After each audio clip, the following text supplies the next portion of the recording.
다 함께 일어서서 묵상 기도를 드리심으로 신년 감사 예배를 하나님께 드리시겠습니다.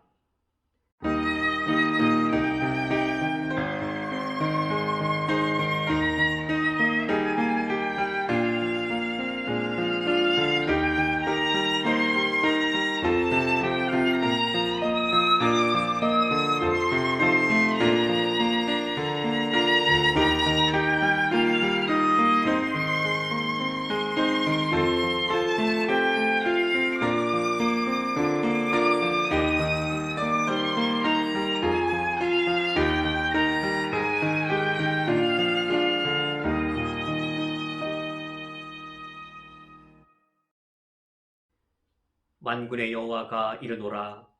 해 뜨는 곳에서부터 해 지는 곳까지의 이방 민족 중에서 내 이름이 크게 될 것이라. 각 처에서 내 이름을 위하여 분향하며 깨끗한 제물을 드리리니 이는 내 이름이 이방 민족 중에서 크게 될 것임이니라. 아멘.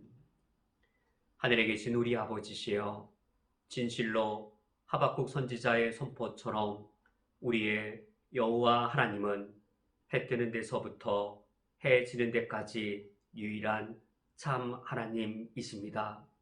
저희들이 주의 선택받은 백성으로 하나님의 구원의 은혜를 찬양하며 경배하기 위하여 함께 모여 있사오니 이 자리에 오셔서 우리의 예배를 받아 주시옵소서. 예수 그리스도의 이름으로 기도합니다. 아멘. 다 함께 찬송가 8장 거룩 거룩 거룩 전능하신 주님 찬양하겠습니다.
다 함께 우리의 죄를 고백하기 위하여 시편 51편의 말씀을 합독하겠습니다.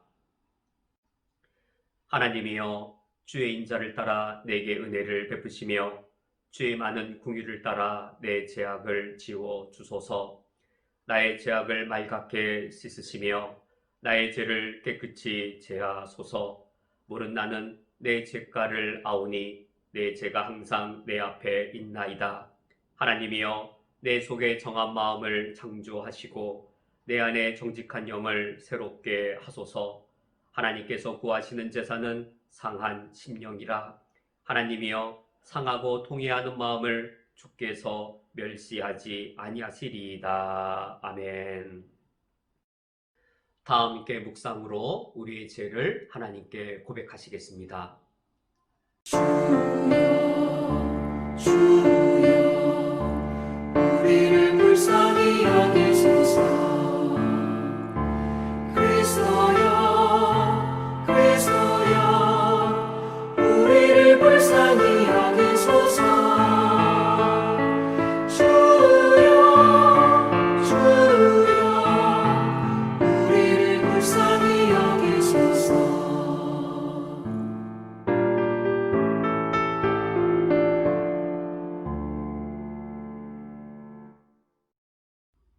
하늘에 계신 우리 아버지여, 주님께는 애통해하는 자를 향한 자비가 풍성하오니 그 자비에 의지하여 주님께 우리의 죄악을 고백합니다.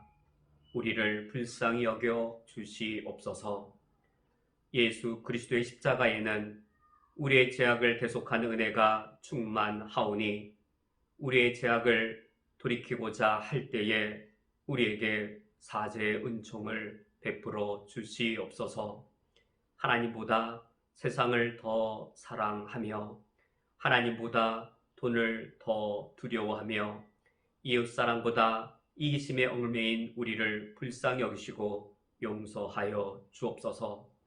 그러나 예수 그리스도의 부활에는 의를 사랑하며 그 의를 행할 생명의 능력이 충만하오니 성령 하나님의 거룩하게 하시는 역사로서 내 속에 정한 영을 창조해 주시옵고 거룩의 능력을 채워 주시옵소서.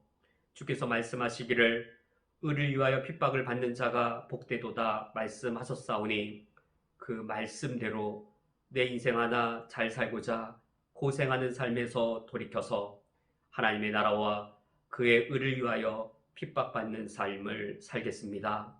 이러한 새로운 삶을 살아갈 수 있도록 우리에게 사죄의 은총을 내려주시옵고 우리의 죄를 용서하여 주옵소서. 예수 그리스도의 이름으로 기도합니다. 아멘. 성시교독을 하시겠습니다. 교독문 94번, 새해 2번을 교독하겠습니다. 찬송하리로다. 하나님 곧 우리 주 예수 그리스도의 아버지께서 그리스도 안에서 하늘에 속한 모든 신령한 복을 우리에게 주시되 곧 창세전에 그리스도 안에서 우리를 택하사 우리로 사랑 안에서 그 앞에 거룩하고 흠이 없게 하시려고 그 기쁘신 뜻대로 우리를 예정하사 예수 그리스도로 말미암아 자기의 아들들이 되게 하셨으니 이는 그가 사랑하시는 자 안에서 우리에게 거저 주시는 바 그의 은혜의 영광을 찬송하게 하려는 것이라. 우리는 그리스도 안에서 그의 은혜의 풍성함을 따라 그의 피로 말미암아 속량 곧 제사함을 받았느니라. 이는 그가 모든 지혜와 총명을 우리에게 넘치게 하사 그 뜻의 비밀을 우리에게 알리신 것이요 하늘에 있는 것이나 땅에 있는 것이나 다 그리스도 안에서 통일되게 하려 하심이라. 모든 일을 그의 뜻의 결정대로 일하시는 이의 계획을 따라 우리가 예정을 입어 그 안에서 기업이 되었으니 이는 우리가 그리스도 안에서 전부터 바라던 그의 영광의 찬송이 되게 하려 하심이라. 아멘. 다 함께 사도신경으로 우리의 신앙을 하나님께 고백하겠습니다. 전능하사 천지를 만드신 하나님 아버지를 내가 믿사오며 그 외아들 우리 주 예수 그리스도를 믿사오니 이는 성령으로 잉태하사 동정녀 마리아에게 나시고 본디오 빌라도에게 고난을 받으사 십자가에 못 박혀 죽으시고 장사한 지 사흘 만에 죽은 자 가운데에서 다시 살아나시며 하늘에 오르사 전능하신 하나님 우편에 앉아 계시다가 저리로서 산 자와 죽은 자를 심판하러 오시리라. 성령을 믿사오며 거룩한 공회와 성도가 서로 교통하는 것과 죄를 사하여 주시는 것과 몸이 다시 사는 것과 영원히 사는 것을 믿사옵나이다. 아멘. 다 함께 자리에 앉으셔서 찬송가 79장 주 하나님 지으신 모든 세계 찬양하겠습니다.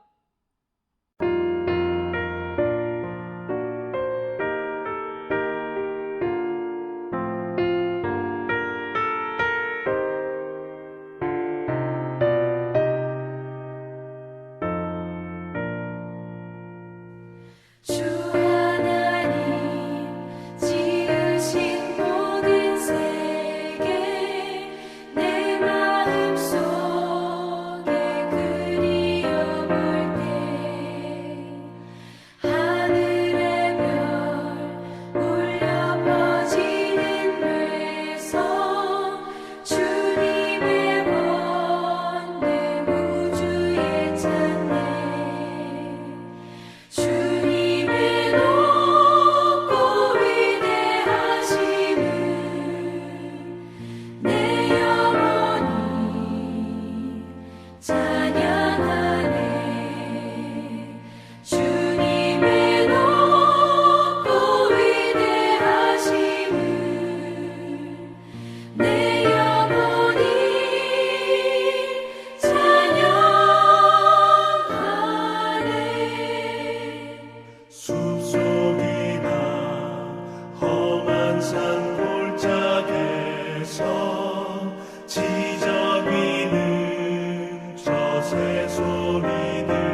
성경 봉독하겠습니다. 오늘 성경 말씀은 신약 성경 로마서 1장 3절과 4절의 말씀입니다. 오늘 성경 말씀을 제가 봉독해 드리겠습니다. 그의 아들에 관하여 말하면 육신으로는 다윗의 혈통에서 나셨고 성결의 영으로는 죽은 자들 가운데에서 부활하사 능력으로 하나님의 아들로 선포되셨으니 곧 우리 주 예수 그리스도시니라. 아멘. 다 함께 기도하고 말씀을 듣겠습니다. 하나님 아버지, 2021년의 새해를 하나님 아버지 앞에서 시작하며 올 한 해 동안 주님을 믿으며 살 것을 다짐합니다. 우리가 어떤 상황을 겪든지 어떤 위험에 놓이든지 올 한 해를 살아갈 때에 주님을 믿으며 살 것을 다짐하오니 오늘 말씀을 들을 때에 내가 하나님을 믿는다는 것이 무엇이며 어떻게 믿음을 따라 사는 것인지 우리 각자 결단하게 하여 주옵소서. 예수 그리스도의 이름으로 기도합니다. 아멘. 우리가 오늘 읽은 로마서는 사도 바울이 로마 교회에 보낸 편지입니다. 그 시기가 대략 56년 또는 57년경으로 추정되어지는데 로마 교회 그리스도인들이 이 편지를 읽은 지 몇 년 되지 않아서 네로 황제의 큰 핍박을 겪게 됩니다.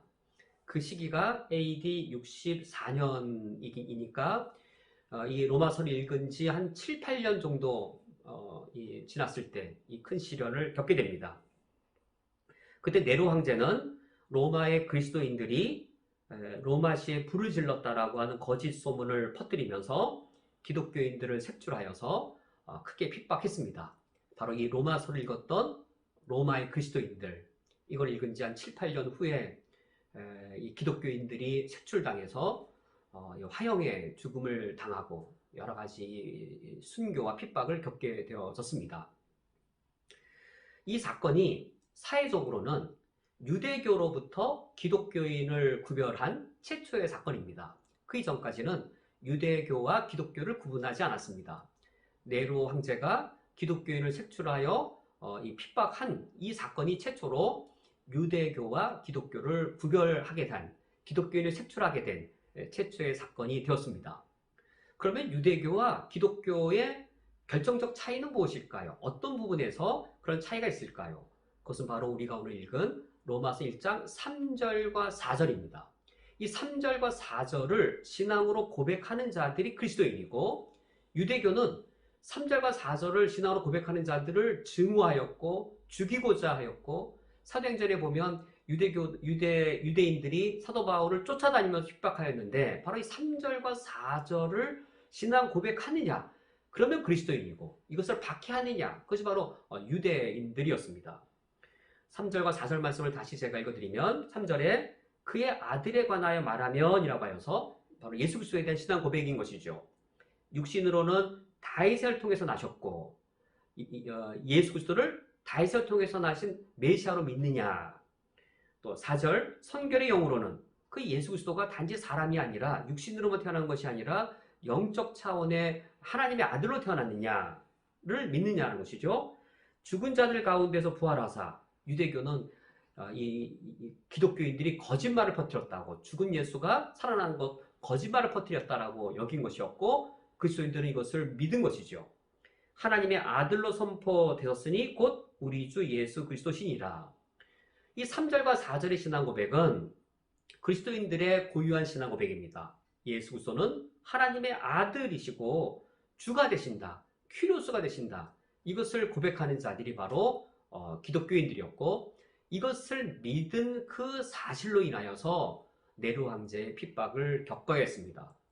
네로 황제의 핍박 이후에도 로마 제국은 이 콘스탄틴 황제가 이 기독교를 공인하기 전까지 혹독한 핍박을 하였는데 그 때문에 로마에 사는 그리스도인들은 로마시에 이 공동묘지로 내려가서 숨어서 생활해야 했습니다.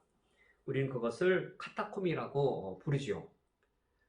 이처럼 네로 황제의 핍박과 그리고 카타콤의 그 어려운 긴 생활을 해내야 됐던 이유는 예수 그리스도를 하나님의 아들 그리고 퀴리오스 주라고 믿었던 그 신앙 고백 때문이었습니다. 그래서 이 로마의 그리스도인들은 예수 그리스도를 하나님의 아들과 큐리오스라고 부름으로 구원받았을 뿐만 아니라 이 믿음으로 구원받았을 뿐만 아니라 이 믿음을 따라 살았습니다. 이 믿음을 따라 살다가 핍박을 겪어야 됐는데 핍박을 겪을지라도 이 믿음을 따라 살았습니다. 믿음으로 우리가 구원받는 것이 아니라 우리가 구원받은 믿음을 따라서 살아가는 것이지요. 이러한 믿음, 이러한 기독교 신앙은 우리가 신념과 혼돈할 수 있는데 우리는 기독교 신앙과 그리고 기독교 신념이 같지 않다는 사실을 우리가 이해할 필요가 있습니다. 신앙과 신념, 단어도 비슷하고 유사한 개념이지만 전혀 다른 사실입니다. 기독교 신앙은 일종의 신념이 아닙니다. 신념이라고 하는 것은 어떤 것에 대해 사실로 여기는 자신의 지적인 확신, 이것이 신념입니다. 이것이 옳다, 이것이 사실이다, 그것을 개인적으로 지적으로 확신하는 것, 이것이 신념이라면 신앙은 이러한 신념을 능가합니다. 기독교 신앙 안에는 기독교 신념이 포함되긴 하지만 그 자체로 축소되어지지 않습니다. 신념을 따라 산다는 것하고 신앙을 따라 산다는 것은 결코 같지 않습니다. 신앙이라고 하는 것은 단순한 지적 확신을 넘어서서 내가 신앙하는 대상, 내가 믿는 그 하나님께 내 존재를 전적으로 의탁하는 겁니다. 거기까지 나아갈 때 그것을 신앙이라고 합니다. 내 존재 자체를 내가 신앙하는 대상에게 나를 전적으로 의존시키는 행위가 바로 신앙, 곧 믿음입니다. 이런 신념과 신앙의 차이가 우리 한글 어휘로는 충분히 구분이 잘 안 되지만 영어에서는 더 잘 구분이 되었습니다. 영어에서 믿다라는 동사는 believe입니다. 그렇다면 believe의 명사형이 믿음일 것 같은데 believe의 명사형인 believe가 믿음이어야 될 것 같은데 believe는 신념이지요. believe의 뜻은 신념이 되었습니다. 신앙이 아닙니다. believe가 믿다이므로 believe의 명사형인 believe가 신앙 또는 믿음이어야 될 것 같은데 believe는 신념이 되었습니다. 내가 어떤 것을 옳다라고 여기는 지적인 확신, 그것은 believe입니다. 동사가 believe인데 명사형이 believe가 믿음이 아니라면 무엇이 믿음 신앙인가? 영어에서 신앙, 믿음은 faith입니다. 이 faith가 내 존재를 내가 믿는 대상에게 나를 전적으로 의존시키고 그에게 나를 의탁한 행위, 그게 faith입니다. 우리 그리스도인들은 하나님을 믿는 신앙을 따라 사는 것이지 기독교적 신념을 따라 사는 자들이 아닙니다. 자유와 평등과 정의라고 하는 이 매력적인 기독교 신념, 우리는 기독교적 신념을 따라 사는 자들이 아니고 우리가 믿는 하나님, 그 하나님을 믿는 신앙으로 살아갑니다. 신념을 따라 사는 사람은 이게 옳아, 성경이 말하는 게 옳아, 이 성경이 정말 올바른 신념을 가르쳐주고 있잖아, 모든 사람은 다 평등해 라고 신념을 따라 사는, 기독교 신념을 따라 산다고 자신을 기독교인으로 여긴다면 그것은 한 가지 더 생각해 볼 것이 아직 남아있는 것이죠. 기독교 신앙을 가졌으면 물론 이 신념을 당연히 가져야 되겠지만 기독교 신앙은 그것을 능가하여서 신앙을 따라 산다는 것은 나의 모든 판단과 나의 모든 능력을 주님께 다 의탁하고 주님을 의존하여 사는 것을 가르칩니다. 우리는 이처럼 신념과 신앙의 차이를 구분해야 될 뿐만 아니라 이 신앙을 공적으로 확정한 것이 신경인데 신앙과 신경은 과연 어떤 관계인가? 우리가 신앙을 따라 삽니다. 그럼 우리가 어떤 하나님을 믿는 것이고 우리가 믿는 내용은 무엇일까요? 우리가 하나님을 믿는다라고 할 때 그 신앙 고백의 내용을 공적으로 확정한 것을 신경, 크리드라고 말합니다. 신경도 여러 가지 종류가 있는데 사도신경이 서방교회의 표준이고 동방교회의 표준은 니케아 신경입니다. 이거 외에도 여러 신경들이 있습니다. 신경이라고 하는 것은 신앙 고백을 공적으로 확정한 것인데 이 신경은 그렇기 때문에 이 신경에는 기독교적 신념만 담겨 있는 것이 아니라 그것을 능가하여서 기독교의 신앙, 기독교적 신앙 고백이 무엇인지를 요약한 요체로서 담고 있습니다. 이런 신경은 어느 날 한순간에 만들어진 게 아닙니다. 또는 몇몇 천재적인 학자들, 신학자들이 모여서 연구실에서 몇 년에 걸쳐서 연구한 결과로 도출해낸 산물도 아닙니다.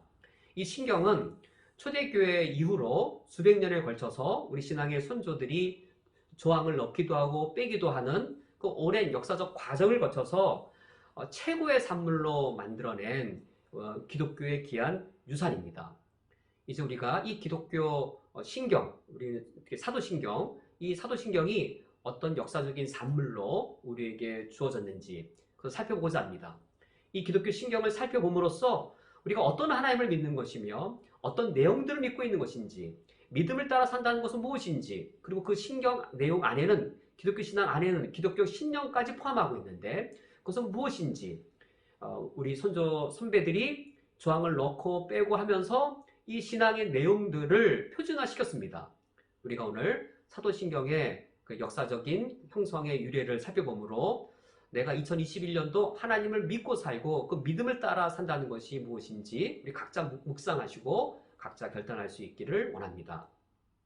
이제 사도신경의 역사적인 유래와 발전 과정을 살펴보고자 합니다. 주 8세기경에 사도신경 본문이 발견되었는데 놀랍게도 오늘날 우리가 신앙 고백하는 사도신경의 본문과 똑같았습니다.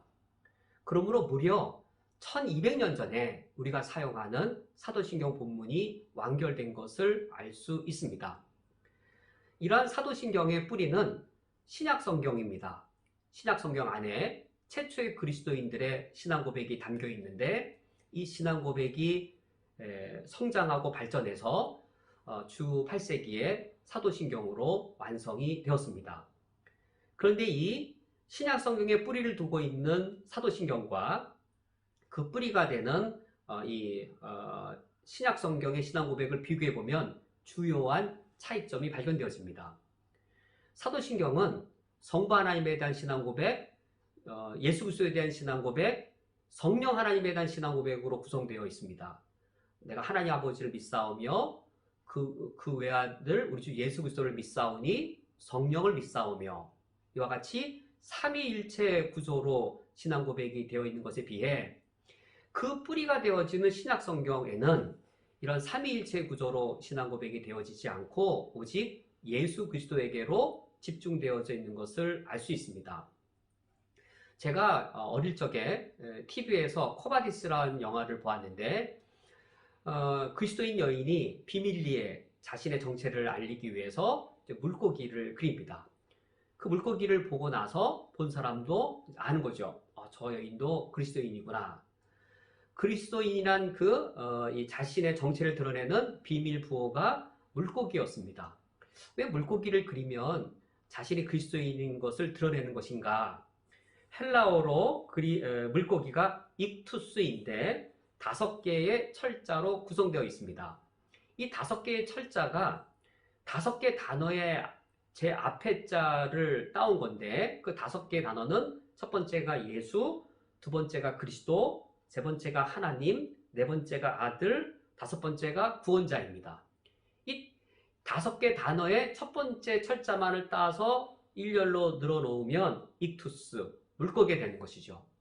이 5개 단어를 문장으로 만들면 예수 그리스도는 하나님의 아들이시요 구원자이십니다 라고 하는 그리스도인 고유의 신앙 고백이 됩니다.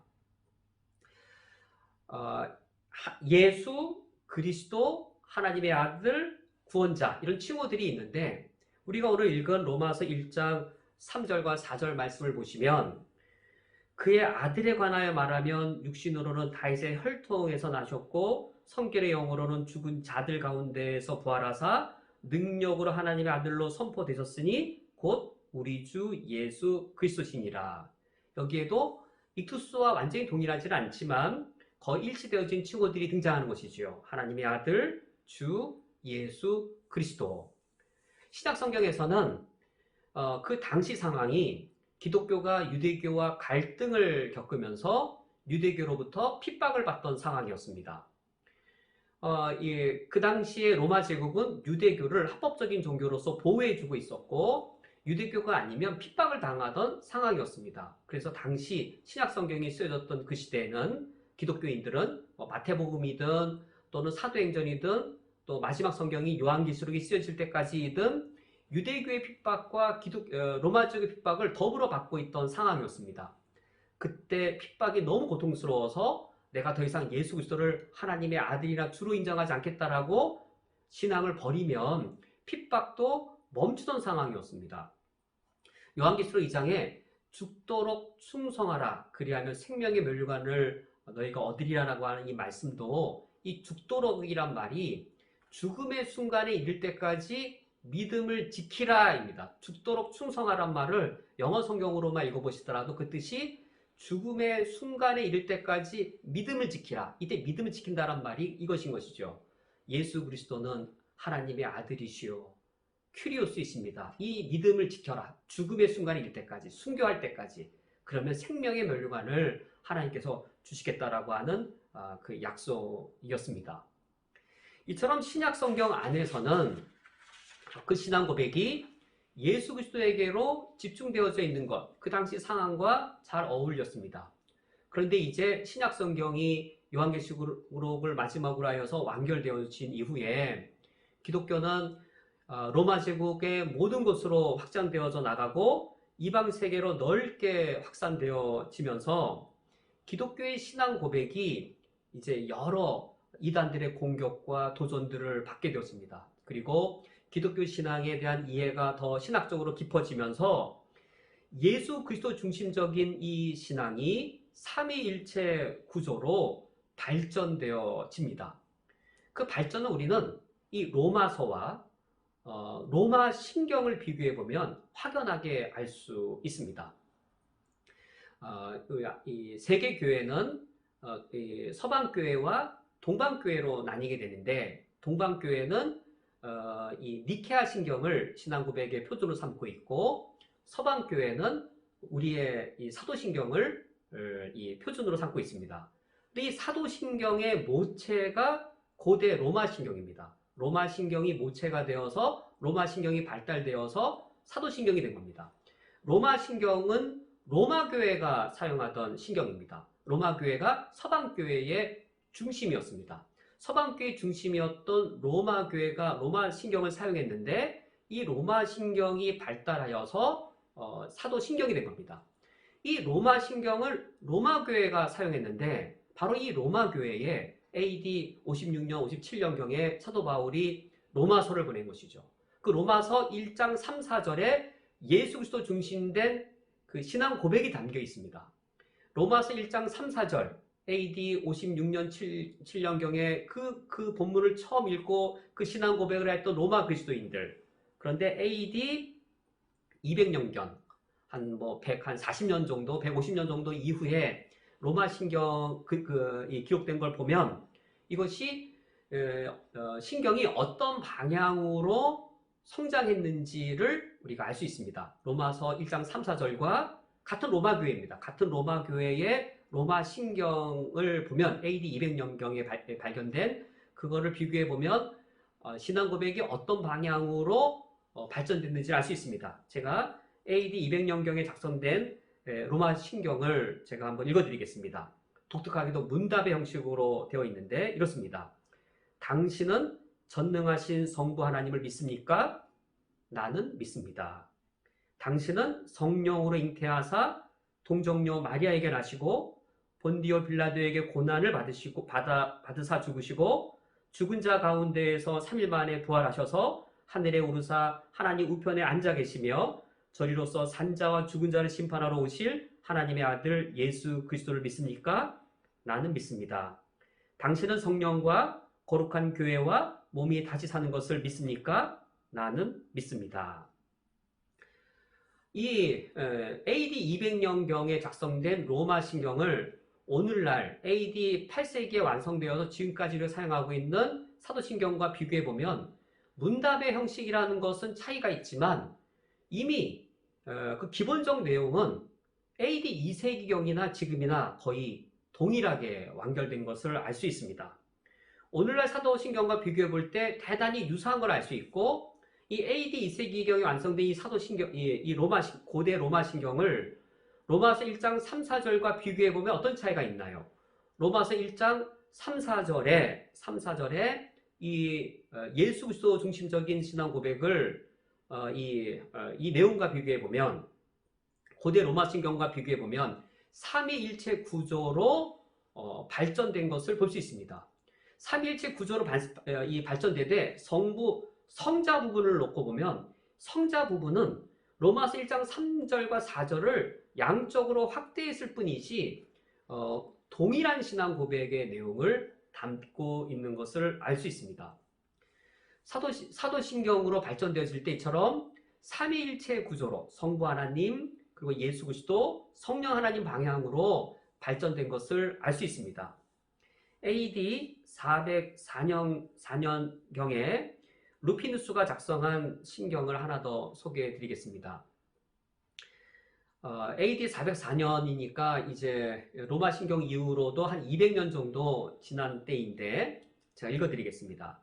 나는 전능하시고 볼 수 없으시며 순환받지 아니하시는 하나님 아버지를 믿사오며 성령으로 동정녀 마리아에게 나시고 본디오 빌라도에게 고난을 받으시고 장사 지내신 그의 독생자 우리 주 그리스도 예수를 믿사옵니다.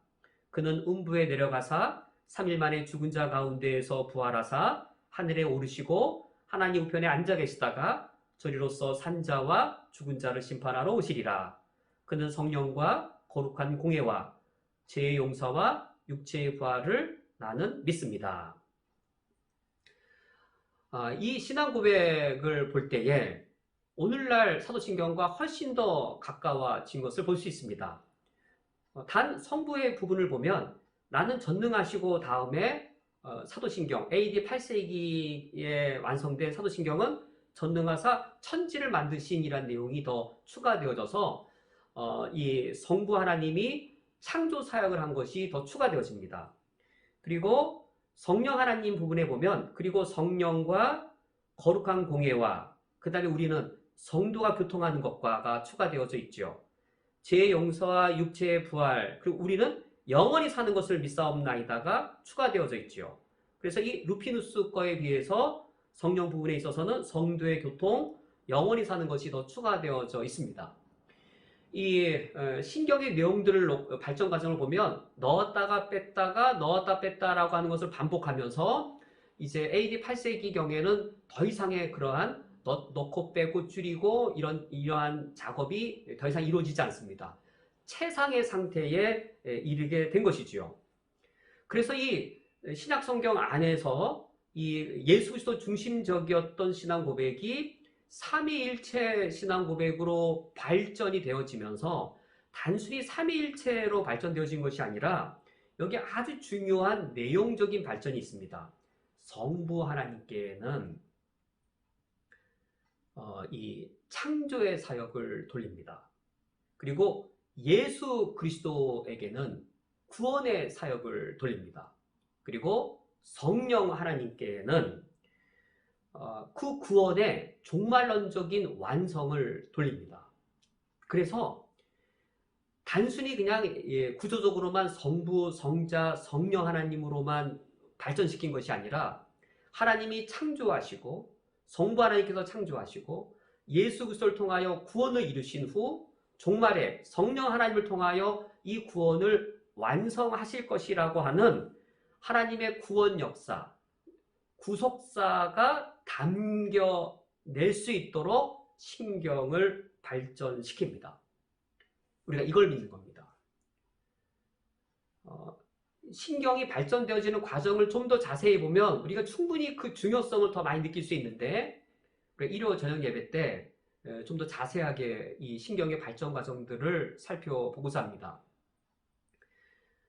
신경의 발전 과정들을 놓고 보면 우리의 선배 그리스도인들이 하나님을 믿는다는 것이 무엇인가? 우리 그리스도인들이 하나님을 믿는다는 건 무엇인가? 우리가 성부를 믿고 예수 그리스도를 믿고 성령 하나님 믿는데 그 믿는다는 것이 무엇인가? 믿는 내용은 무엇인가? 무엇을 믿는다고 하는 것인가? 믿음으로 구원받았을 뿐만 아니라 우리는 내가 구원받은 믿음을 따라 사는 겁니다. 그 믿음을 따라 사는 그 삶의 여건이 어땠냐면 오늘날 코로나와 비교할 정도가 아닙니다. 코로나의 위기는 그 위기와 비교할 만하지도 않습니다. 네로 황제의 아버지가 죽고 자녀가 죽는 그 순교의 상황뿐만 아니라 카타콤 그 지하 동굴에 들어가서 수십 년을 평생을 살아가야 되는 그런 오늘날 코로나와 비교할 수 없는 그 믿음의 시련들을 겪어낼 때 믿음을 따라 살았던 겁니다. 믿음으로 구원받았다면 내가 구원받은 그 믿음으로 살아가는 겁니다. 도대체 그 믿음이 무엇이냐라고 하는 겁니다. 그것을 이 신앙을 지키기 때문에 내 목숨이 위협을 겪는데도 이 믿음을 지키겠다는 겁니다. 믿음을 지키는 정도가 아니라 그 믿음을 따라 산다는 겁니다. 그런 믿음의 조항을 발전시킬 때 성경을 근거로 하여 발전시키다 보니 성경을 근거로 하여 우리 그리스도인들이 믿는 신앙을 발전시킬 때 예수 그리스도가 중심되어지되 성부 하나님, 창조주 성부 하나님, 그리고 보혜사가 되시는 성령 하나님의 신앙, 삼위일체 하나님을 믿는 그 신앙을 갖는 것이되 단순히 구조적으로 성부, 성자, 성령 하나님이 아니라 하나님의 구원 역사, 하나님의 창조와 예수 그리스도의 구원 사역의 성취와 그리고 성령 하나님을 통한 종말에 예수 그리스도가 재림하실 때 이루어질 종말의 구원의 완성이라고 하는 하나님의 그 구원 역사를 고백하도록 한 것이었습니다. 이러한 믿음으로 구원받았고 이러한 믿음으로 살아가는 겁니다. 이 믿음을 지키면서 이 믿음으로 살아가는 겁니다. 코로나가 비교가 되지도 않을 만큼의 어렵고 생명을 걸어야 되고 목숨을 잃기도 하는 그 핍박의 상황 속에서 이 믿음으로 살아갔고 이 믿음이었기 때문에 살아갈 수 있었던 것이죠. 믿음을 지켰기 때문에 죽었던 것이 아니라 믿음을 지켰기 때문에 삶을 살아낼 수 있었고 심지어 죽음을 겪더라도 영원한 생명 때문에 죽음 앞에서도 믿음의 삶을 살아낼 수 있었던 것입니다. 이러한 믿음이 신념에 불과하겠습니까? 기독교적 신념에 불과하겠습니까? 성경을 읽었더니 맞아 이게 옳아. 성경이 진짜 신념이 옳으네. 기독교적 신념으로 사는 게 아닙니다. 그것은 우리가 살아낼 힘이 없습니다. 우리는 신념으로 살아가는 것이 아니라 기독교 신앙으로 살아가는 것인데 이와 같이 하나님의 구원 역사, 삼위일체 구조로 신앙 고백을 하되 이 삼위의 하나님의 구원 역사 그것으로 고백하는 그 기독교 신앙에는 무엇이 담겨 있냐면 세계관과 인생관과 그리고 역사관이 담겨 있습니다.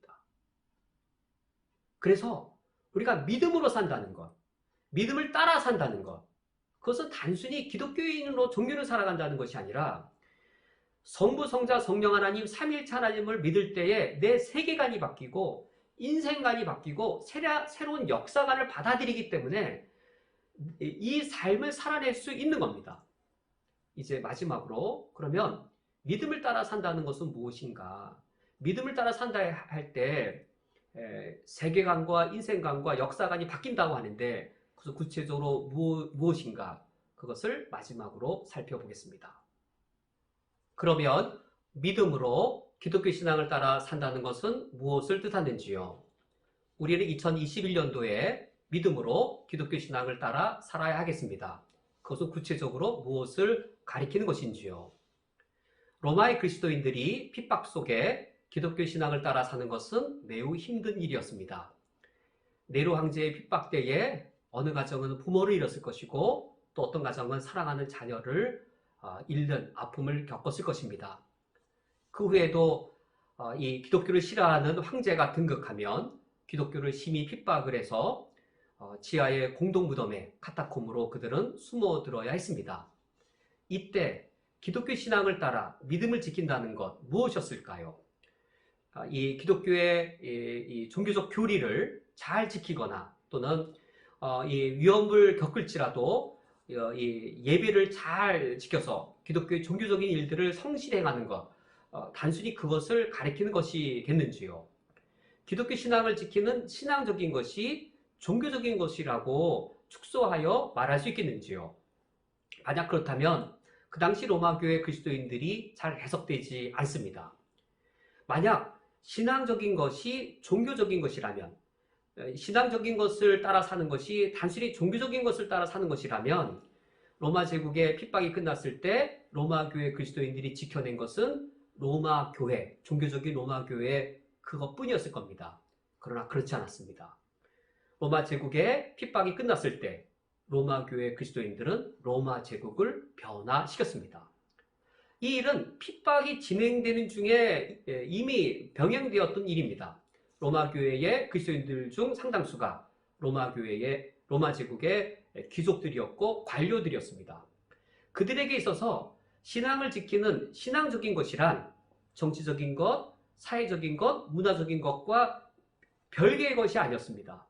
핍박이 있으니 종교를 지키기 위해 무덤으로 숨어 들어가고 그래서 로마 제국으로부터 분리되어지는 그런 삶을 사는 것이 신앙을 지키는 것이 아니었습니다. 그들은 귀족으로서 관료로서 로마 제국의 정치에 바르게 정치적이고 바르게 경제적이고 바르게 사회적인 것이 신앙을 지키는 것이고 신앙대로 사는 것이었습니다. 그래서 그들이 로마 제국에 선한 영향력을 미치는 중에 핍박 속에서도 로마 제국에 선한 영향을 미치는 중에 로마 제국의 기독교인의 수가 계속 확대가 되었고 그 결과 로마 제국이 기독교를 공인했을 때 로마의 그리스도인들은 로마 제국을 변화시킬 수 있었습니다. 어떻게 이것이 가능한가? 어떻게 기독교 신앙을 따라 사는 것이 단순히 종교적인 것으로 축소되거나 또는 세상과 유리되게 사는 것이 아니라 신앙적인 것이 어떻게 사회적이고 정치적인 것인가?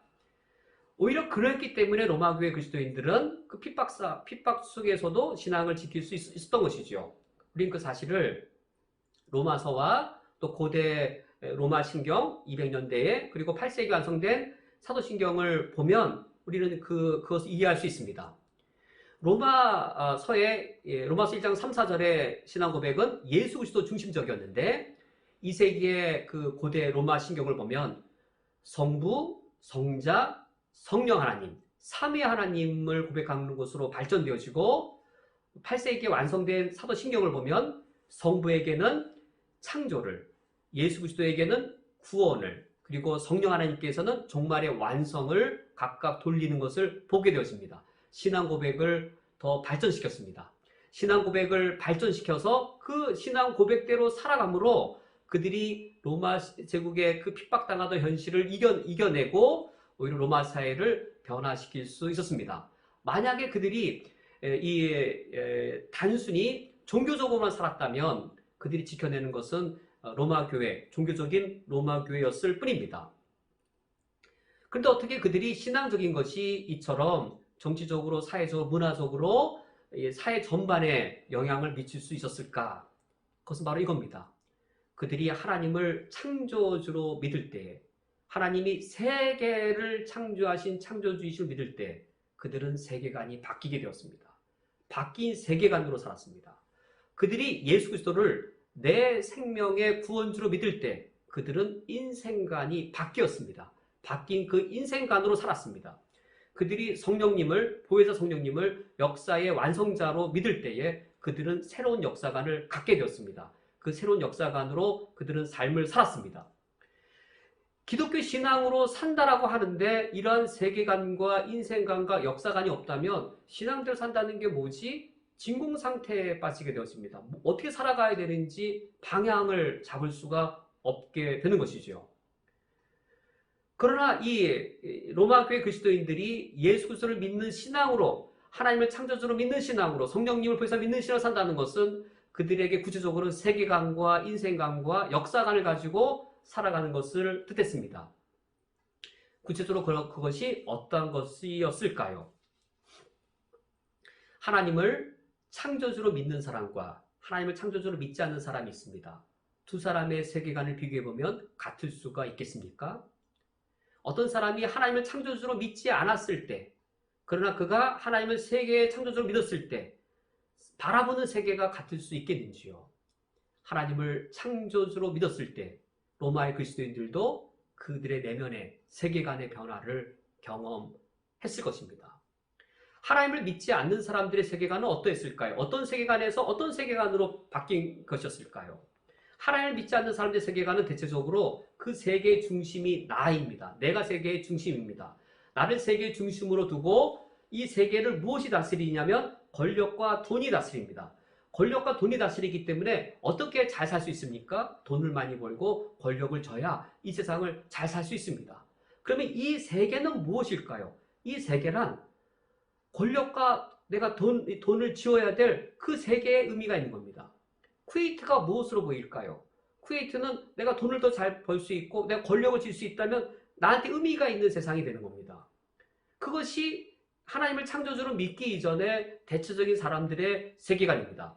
그런데 예수 그리스도를 믿고 하나님을 창조주로 믿으면서 세계관이 바뀝니다. 세계의 중심에 내가 있지 않습니다. 이게 죄입니다. 세계의 중심에 나를 두는 게 죄 중에 죄입니다. 그리고 세상에 다스리는 것, 돈과 권력이 다스린다 여기는 것이 세상적인 겁니다. 세상의 중심에 내가 있는 것이 아니라 창조자 하나님이 왕으로 계십니다. 그리고 이 세상을 누가 다스리냐면 하나님이 하나님의 왕권으로 다스리는데 사랑과 공의와 정의로서 이 세상을 다스리십니다.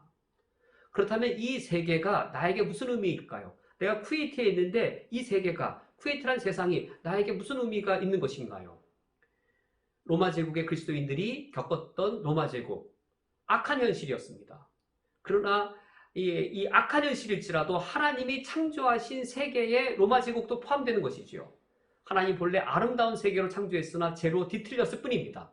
하나님이 아담을 하나님의 형상으로 창조하신 후 이 세계에 두셨습니다. 이 세계에 아담을 하나의 형상으로 두신 이유는 이 세계를 에덴 동산으로 만들고자 함이었습니다. 쿠웨이트, 여기는 어떤 곳인가요? 하나님이 창조한 세계입니다. 하나님이 왕이십니다. 하나님이 창조한 세계에 하나님이 나를 이곳에 두셨습니다. 나는 누구인가요? 쿠웨이트에 세워둔 하나님의 형상, 그가 바로 나입니다. 쿠웨이트는 내게 무의미한 곳이 아닙니다. 하나님을 창조주로 믿는 순간 이 세계가 나에게 새로운 의미로 다가옵니다. 나는 이 세계에 쿠웨이트에 하나님의 형상으로 서 있습니다. 이곳이 나로 인하여 에덴 동산이 될 수 있습니다. 그것이 내게 맡기신 소명이고 나의 사명입니다. 나의 가정, 나의 직장, 쿠웨이트의 나의 삶의 무대가 나를 통해 에덴 동산이 되게 하는 것, 바로 그 세계이고 그것이 내가 여기 있어야 될 의미이고 그런 의미로서 이 세계가 내게 있는 것입니다. 하나님을 창조주로 믿을 때 이 세계가 무엇인지 알 수 있을 뿐만 아니라 예수 그리스도를 나의 구원주로 믿을 때에 우리는 내가 누구인지, 내 인생이 어떤 것인지 새로운 인생관을 갖게 되어집니다. 인생관은 인간의 본성으로부터 나오는데 성경은 인간을 죄인이라고 말합니다. 성경 인간을 죄인이라고 말할 때 그 죄성 때문인데 인간의 가장 대표적인 죄성을 성경은 인간의 자기중심성, 나밖에 모르는 자기중심성, 그리고 이기적인 것, 자기가 자신을 위하는 것, 자기밖에 모르는 상태에서 배타적으로 자기만을 위하는 그 이기심, 그것이 가장 구체적으로 돈에 대한 탐욕으로 드러나고 또 성경은 탐욕을 우상숭배로 여깁니다. 이처럼 자기중심적이고 이기적인 인간이 돈밖에 모르고 돈을 탐심할 때에 이런 죄성을 가지고 인생관을 갖게 되어집니다. 인생관을 설계합니다. 어떤 인생관을 설계하겠는지요. 인간이 열심히 돈을 법니다. 날 위해 열심히 돈을 법니다. 나를 위해 열심히 돈을 벌어서 그 번 돈을 나를 위해 다 쓰려고 합니다. 그거 죄인가요? 죄가 아닌가요? 아니 내가 날 위해서 열심히 돈을 벌어서 내가 날 위해 다 쓰겠다는데 그게 뭐가 죄야? 라고 말하는 것이 죄악된 인간의 태도이고 그것이 당연시 여겨지는 것을 성경은 세상이라고 말하는데 성경은 그거를 죄인이라고 말하고 죄악된 세상이라고 말합니다. 예수 그리스도를 믿기 이전에 우리가 이렇게 죄악된 성품을 가지고 내 인생관을 설계했습니다. 돈을 많이 벌어야 되겠고 돈을 많이 더 벌면 그만큼 더 행복할 것 같겠고 그런 인생관을 갖고 있었습니다. 그런데 예수 그리스도를 믿는 순간 이런 죄악된 옛 생명 대신에 새 생명이 내 안에 싹트게 되었습니다. 이 새 생명은 옛 생명의 정반대입니다. 가장 죄악된 것의 반대 모습이 예수님으로 인해 구원받은 새 생명에 반영되어 있습니다. 가장 죄악된 것의 반대 모습이 즉각 우리에게 드러나게 되어집니다. 그것은 바로 삶의 목적이 바뀌는 겁니다. 내가 나를 위해 살던 이게 인간의 죄악 때문에 가장 근본이기 때문에 그것의 변화로 드러납니다. 고린도후서 5장 15절 말씀에 그가 모든 사람을 대신하여 죽으심은 살아있는 자들로 하여금 다시는 그들 자신을 위하여 살지 않고 오직 그들을 대신하여 죽었다가 다시 살아나신 이를 위하여 살게 하려 함이라 라고 하여서 예수님이 우리를 위하여 죽으신 목적, 부활하신 목적이 무엇이냐면 다시는 그들 자신을 위하여 살지 않고 이게 죄로 느껴지는 겁니다. 내가 날 위해 살았다는 것, 나밖에 모르고 살았다는 것, 내가 날 위해 돈을 벌고는 나만 위해 다 쓰는 것이 아무런 양심의 가책이 안 들었다는 것, 그게 죄인이라는 것을 깨닫는 것. 하나님, 내가 정말 죄인입니다. 뼛속까지 죄인입니다. 내가 왜 이렇게 이기적인가요? 이 부패한 죄성을 발견하고 회개하면서 우리가 하나님 앞에 나아갔던 것이죠. 그래서 구원받은 다음에는 이 가장 근본의 죄성된 것이 가장 극적으로 변하기 때문에 더 이상 내가 나를 위해 살지 않고 하나님을 위해 살며, 하나님을 위해 산다는 말은 하나님 사랑, 이웃 사랑으로 산다는 것이기 때문에 이것으로 극적으로 변화되어집니다. 대표적인 예가 돈밖에 몰랐고 자기를 위해 살고 이기적이었던 삭개오가 가장 대표적으로 보여줍니다. 삭개오가 어떤 인물인가요? 자기중심적이고 그리고 이기적이었습니다. 돈밖에 몰랐습니다. 돈이라면 민족조차 배반하는 사람이었습니다. 돈이 전부였습니다.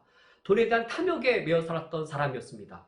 그가 예수 그리스도를 영접한 후 어떤 변화가 가장 즉각적 변화요, 가장 두드러진 변화였습니까? 자기 재산의 절반을 가난한 사람에게 나눠준 것이었습니다. 자기 중심적인 것이 깨어지고 이기적인 것이 깨어졌습니다. 돈에 대한 탐욕이 치유되기 시작했습니다. 뿐만 아니라 그는 자기 소유의 절반을 나눠주고 난 후에도 자기가 누구에게 토색한 것이 있다면 몇 갑절로 갚겠다라고 말하였습니다. 삭개오의 마음속에 의에 대한 갈망이 일어났습니다. 삭개오는 그 이후에 의로운 이 세리장이 되었을 겁니다. 세리의 직업을 갖더라도 가난한 세리, 그러나 의로운 세리가 되었을 겁니다. 사람들이 물어보면 이게 답변했을 겁니다. 내가 예수님 믿고 나서 인생관이 달라졌습니다. 내가 인생을 바라보는 눈이 달라졌습니다. 오히려 이것이 더 행복합니다라고 말했을 것입니다. 하나님을 진정으로 창조주로 믿을 때 우리의 세계관이 바뀌게 되어지고 예수 그리스도를 나의 구주로 영접했을 때 참된 인생관을 우리가 갖게 되어집니다. 그리고 성령님을 우리가 나의 보혜사로 영접했을 때, 보혜사로 내 안에 내주하실 때 우리는 역사관을 갖게 되었습니다. 성령님에 대한 신앙 고백 중에 몸이 다시 사는 것과 영원히 사는 것을 믿사옵나이다라고 고백합니다. 몸이 다시 사는 것을 믿고 영원히 사는 것을 믿습니다. 즉 성령님이 내 안에 계시기 전에는, 예수님을 영접해서 성령이 계시기 전에는 우리가 어떻게 생각했냐면 죽음으로 모든 게 끝난다라고 알았습니다. 그러므로 이 땅의 삶이 전부인 줄 알았습니다. 이 땅의 삶이 전부일 때 어떻게 살아갈까요? 무엇을 위해 살아갈까요? 그런데 성령님이 내 안에 내주하셔서 이 성령님께서는 내가 죽은 이후에도 내 영혼 안에 계시다가 나를 부활시키실 것입니다. 몸으로 부활시키실 것입니다. 그리고 영원한 세계는 죽음 이전에 있는 것이 아니라 죽음 이후에, 몸이 다시 살아난 죽음 이후에 영원한 세계가 있습니다. 그때 나의 구원이 완성되어지고 하나님의 역사가 완성되어집니다. 그래서 우리는 이 땅을 살아갈 때 새로운 역사관을 갖게 되어집니다. 우리는 싸웠노라 이겼노라가 아닙니다. 이겼노라 싸웠노라입니다. 우리가 만약에 싸워서 이겨야 될 역사관을 갖고 있다면 불가능한 일을 하지 않습니다. 우리가 왜 불가능한 일을 할까요? 15,000KD를 선교지에 선교사님이 나눠준들, 그 선교사님들에게 얼마나 큰 영향력이 있을 수 있겠는지요? 우리가 왜 그 사소한 일들을 하는 것인지요? 나 한 사람 바뀐다고 세상이 바뀔 수 있을까요? 나 한 사람 의롭게 산다라고 해서 내가 얼마나 사회를 변화시킬 수 있을까요? 내가 직장에서 나 한 사람 바른 역할 한다라고 해서 우리 직장 하나 바뀔 수 있을까요? 내가 이 세상에서 열심히 노력해서 법 하나 바꾼다고 해서 이 세상을 하나님 나라로 만들 수 있을까요? 우리는 그럼에도 불구하고 자잘하지 않습니다. 그럼에도 불구하고 우리는 계속 도모합니다. 불가능한 것을 계속 도모합니다. 실패할지라도 자잘하지 않는 이유는 싸웠노라 이겼노라의 역사관이 아니라 이미 하나님께서 이기신 겁니다. 하나님이 이미 하나님 나라를 완성하신 것을 바라보기 때문에 우리는 그 승리에 참여하는 것이죠. 그때 우리는 내가 역사적인 인물이 되거나 내가 뭔가 역사적인 업적을 남기기 위해 살아가지 않습니다. 쿠웨이트 한인연합교회가 역사적인 교회가 되는 게 중요하지 않습니다. 우리가 꿈꾸는 것은 역사적인 쿠웨이트 한인연합교회를 이루려고 하는 것이 목적이 있는 것이 아니고 하나님의 역사의 방향에, 하나님의 종말에 완성하신 그 역사의 방향에 내 인생의 방향을 같은 방향에 둘 뿐인 겁니다. 하나님의 역사에 내가 참여할 뿐인 겁니다. 그것으로 바뀌는 것인 것이죠.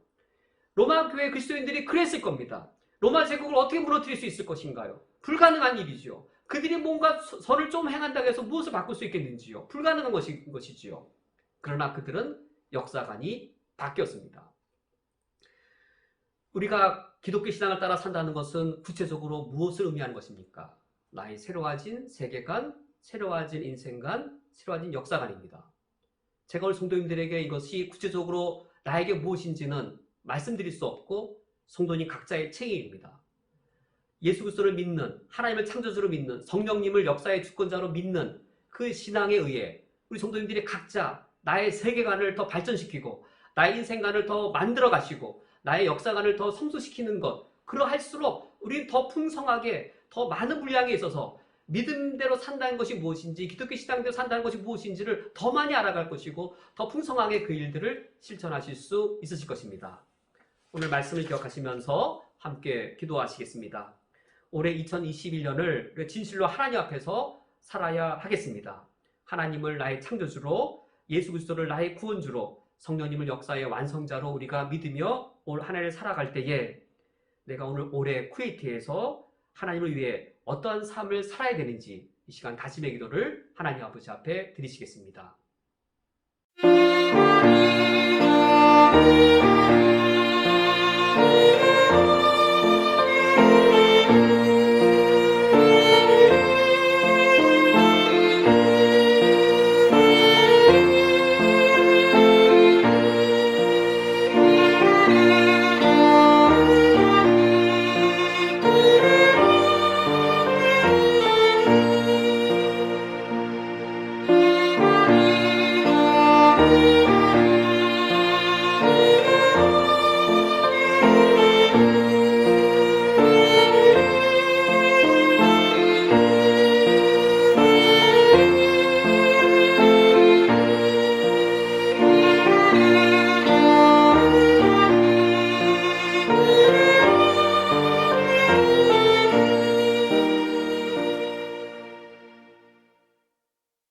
하나님 아버지시여, 올 한 해 2021년도를 우리가 하나님 앞에서 살며 하나님을 위하여 살기를 원합니다.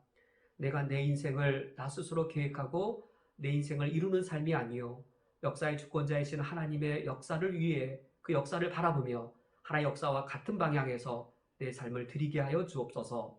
예수 그리스도의 이름으로 기도합니다. 아멘. 다 함께 찬송가 321장 날 대속하신 예수께 찬양하시면서 봉헌하겠습니다.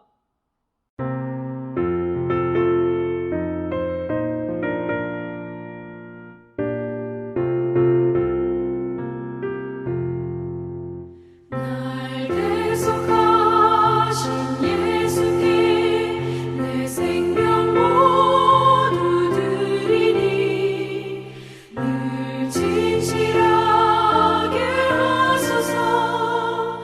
내 구주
다 함께 드려진 예물을 위하여 기도하겠습니다.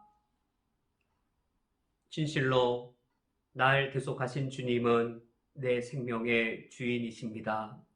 그러하기에 날 대속하신 예수께 내 생명 모두 드리니 찬양하며 이 예물을 드리오니 받아 주옵소서.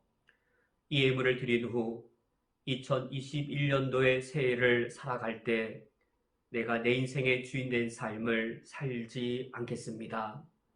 이와 같은 다짐으로 이 예물을 드리오니 받아 주시옵소서.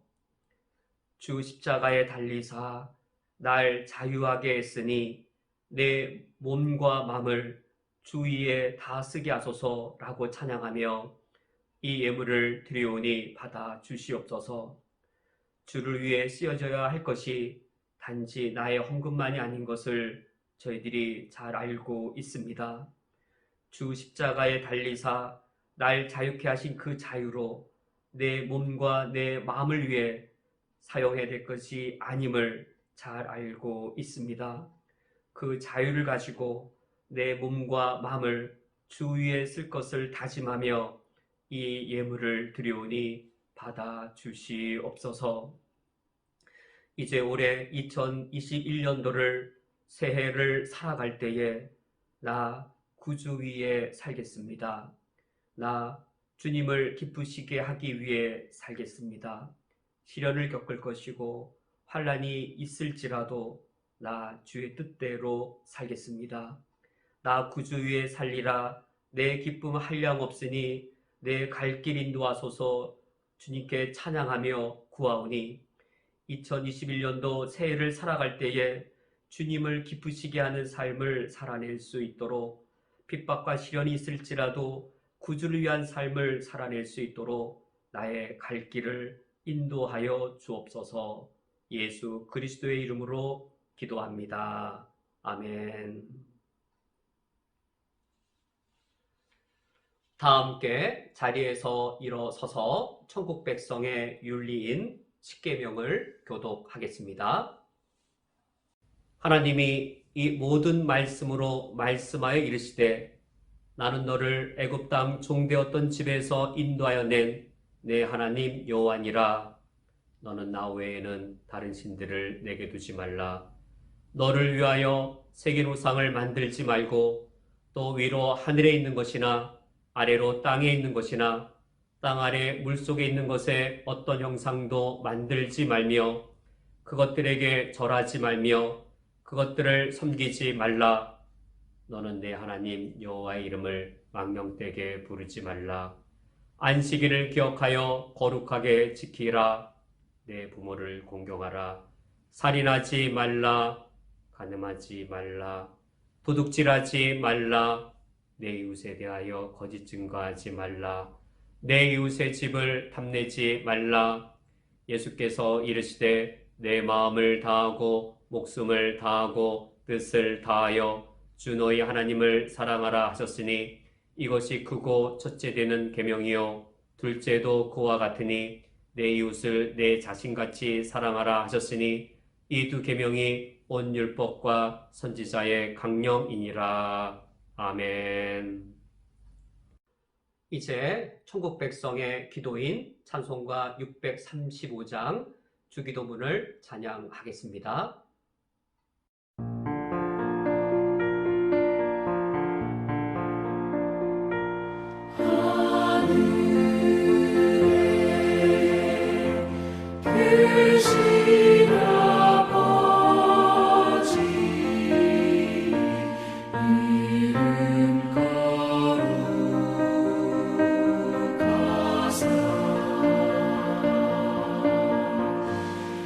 주님 나라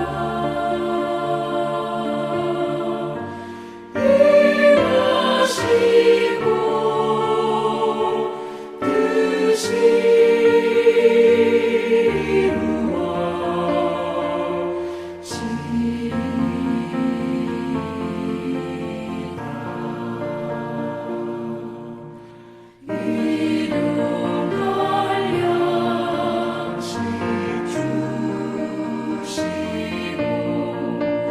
우리들의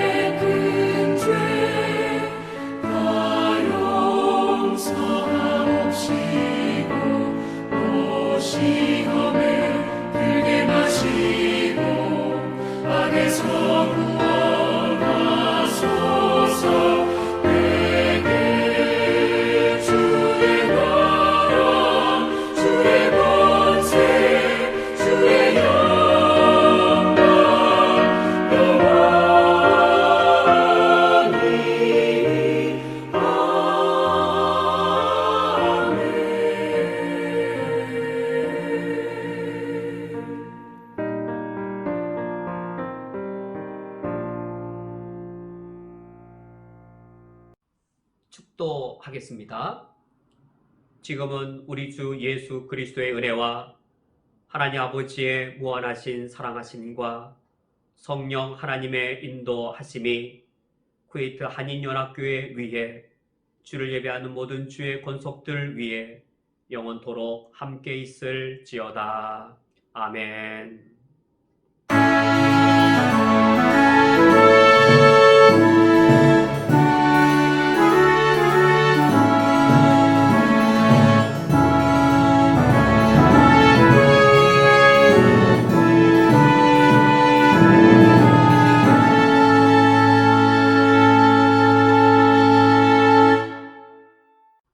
다 함께 자리에 앉으신 후 교회 소식을 전해드리겠습니다. 오늘은 신년 감사주일로 지킵니다. 예배 안내, 모든 공예배는 인터넷으로 진행되고 있습니다. 금요 주일 예배 오전 9시, 일요 저녁 예배 저녁 7시, 새벽 기도 오전 6시입니다.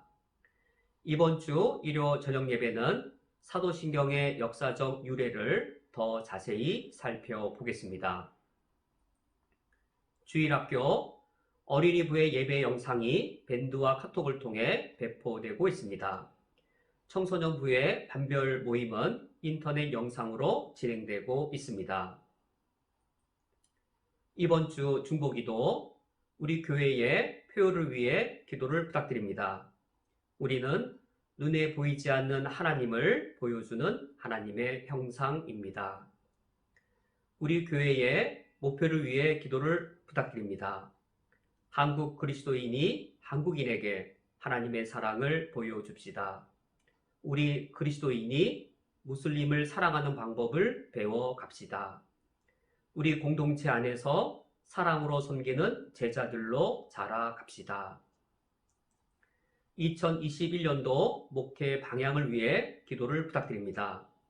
냉철한 현실성으로 세상과 부딪히자. 한몸됨의 공동체성으로 함께 세상을 이기자. 하나님 나라의 이상성을 세상 속에 구현하자. 2021년도 주제 성구, 그런즉 너희는 먼저 그의 나라와 그의 의를 구하라. 그리하면 이 모든 것을 너희에게 더하시리라. 마태복음 6장 33절의 말씀을 묵상하며 이번 주간 기도를 부탁드립니다. 공동의회 2021년도 1월 1일 오늘 오후 2시 온라인 회의로 진행되겠습니다. 안건은 2020년도 예산 결산 및 2021년도 예상 편성의 건, 2021년도 요르단 난민 선교 재정의 건, 서리집사 은퇴에 관한 교회 규칙 개정의 건, 개정의 내용은 서리집사 중에서 만 70세 이상의 서리집사는 서리집사직에서 은퇴하여 무임 서리집사가 된다라는 내용의 추가입니다.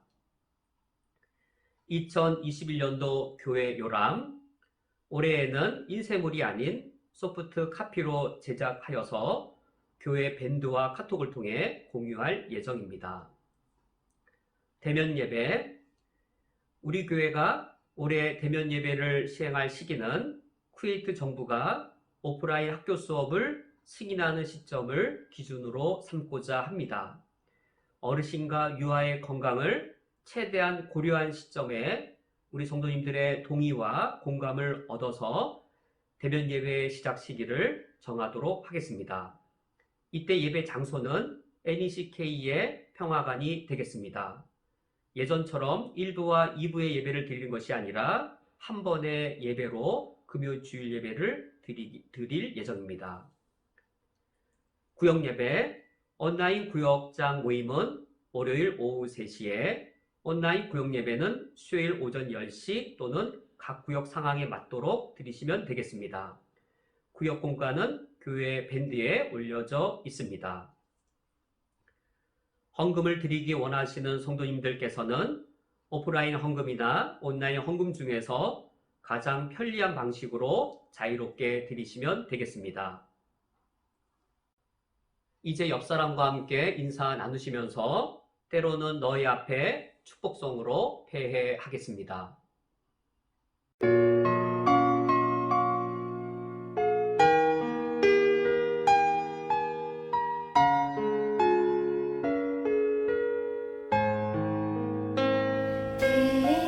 때로는 너의 앞에 어려움과 아픔이 있지만 담대하게 주를 바라보는 너의 영혼 너의 영혼 우리 볼 때 얼마나 아름다운지 너의 영혼 통해 큰 영광 받으시 하나님을 찬양 오 할렐루야 너는 택한 족속이요 왕같은 제사장이며 거룩한 나라 하나님의 소유된 백성 너의 영혼 우리 볼 때 얼마나 사랑스러운지